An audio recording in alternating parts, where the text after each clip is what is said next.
Assalamualaikum warahmatullahi wabarakatuh. Perkenalkan, nama saya Dahri Azhari Latif, NIM 210200040 dari Prodi FSA. Di sini saya akan menjawab soal ujian akhir semester dari matkul pengelolaan pencemaran industri. Yang nomor 1, apa yang dimaksud dengan pengelolaan limbah P3? Limbah P3 sebagaimana dijelaskan dalam pasal 1 ayat 3 Permen LHK nomor 6 tahun 2021 merujuk pada substansi atau zat yang karena sifatnya, kuantitasnya, dan konsentrasinya memiliki potensi untuk mencemari dan merusak lingkungan.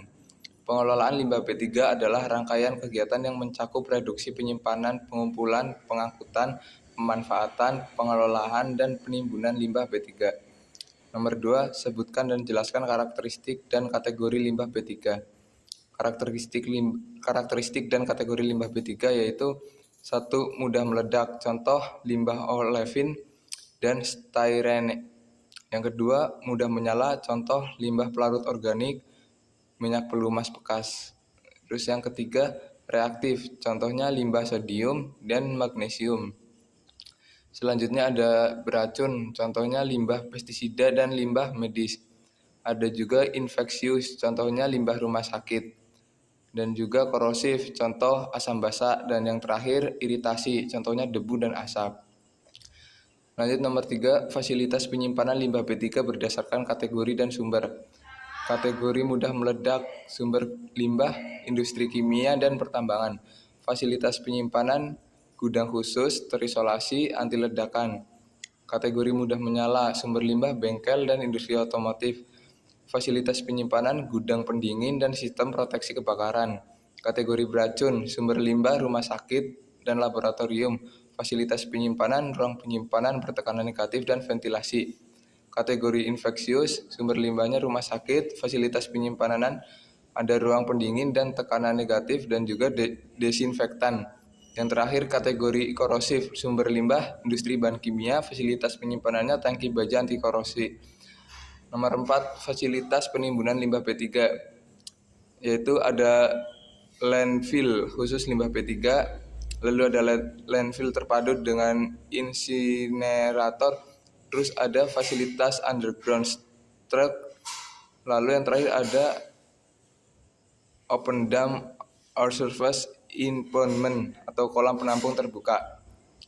Lanjut nomor 5, metode pengelolaan limbah P3, yaitu 1, insinerasi, terus 2 ada stabilisasi dan solidifikasi, terus yang ketiga dekontaminasi termal, yang keempat dekontaminasi kimia, dan yang terakhir kelima pengelolaan biologis.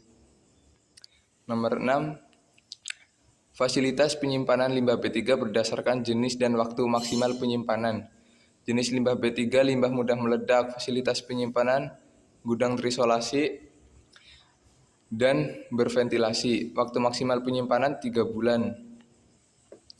Lalu jenis limbah B3, limbah mudah menyala, fasilitas penyimpanan, gudang berpendingin, dan proteksi kebakaran.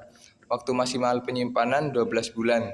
Jenis limbah B3, limbah reaktif, fasilitas penyimpanan, tangki baja anti korosi, waktu maksimal penyimpanan 12 bulan. Lalu jenis limbah B3, limbah beracun, fasilitas penyimpanan, ruang bertekanan negatif, dan ventilasi, waktu maksimal penyimpanan 12 bulan. Lalu jenis limbah P3, limbah infeksius, fasilitas penyimpanan, ruang berpendingin dan desinfektan. Waktu maksimal penyimpanan 3 bulan. Jenis limbah B3, limbah korosif, fasilitas penyimpanan, tangki fiberglass dan politilen. Waktu maksimal penyimpanan 24 bulan. Lanjut nomor berikutnya, fasilitas penyimpanan limbah B3 berupa bangunan. Jenis bangunan gudang, fungsinya untuk penyimpanan sementara limbah padat non B3. Lalu jenis bangunan tangki, fungsinya untuk menyimpan limbah cair. Jenis bangunan shelter, fungsinya melindungi limbah P3 dari hujan dan sinar matahari.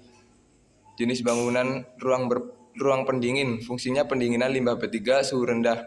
Jenis bangunan ruang penyimpanan gas, fungsinya penyimpanan tabung gas bertekanan. Lanjut nomor berikutnya, waktu penyimpanan limbah P3 berdasarkan kategori dan jumlah. Kategori mudah meledak, jumlah kilogram per hari. kurang dari 10, waktu penyimpanan 3 bulan. Lalu 10 minus 50, waktu penyimpanan 2 bulan. Lalu lebih dari 50, waktu penyimpanan 1 bulan. Kategori mudah menyala, jumlah kurang dari 50, waktu penyimpanan 12 bulan. Lalu lebih dari 50, jumlah penyimpanan 6 bulan. Kategori beracun, jumlah kurang dari 100, waktu penyimpanan 12 bulan. Lalu jumlah 100, waktu penyimpanan 3 bulan. Lanjut nomor berikutnya, nomor 9. Contoh pemanfaatan limbah B3. Sumber limbah industri batik, limbah P3-nya, limbah pewarna, pemanfaatan bahan baku industri kraft. Lalu sumber limbah rumah sakit, limbah B3, limbah infeksius, pemanfaatan sumber energi insinerator. Sumber limbah bengkel, limbah B3 oli bekas, pemanfaatannya bahan campuran aspal. Sumber limbah pertambangan, limbah B3 lumpur bor, pemanfaatan bahan baku semen.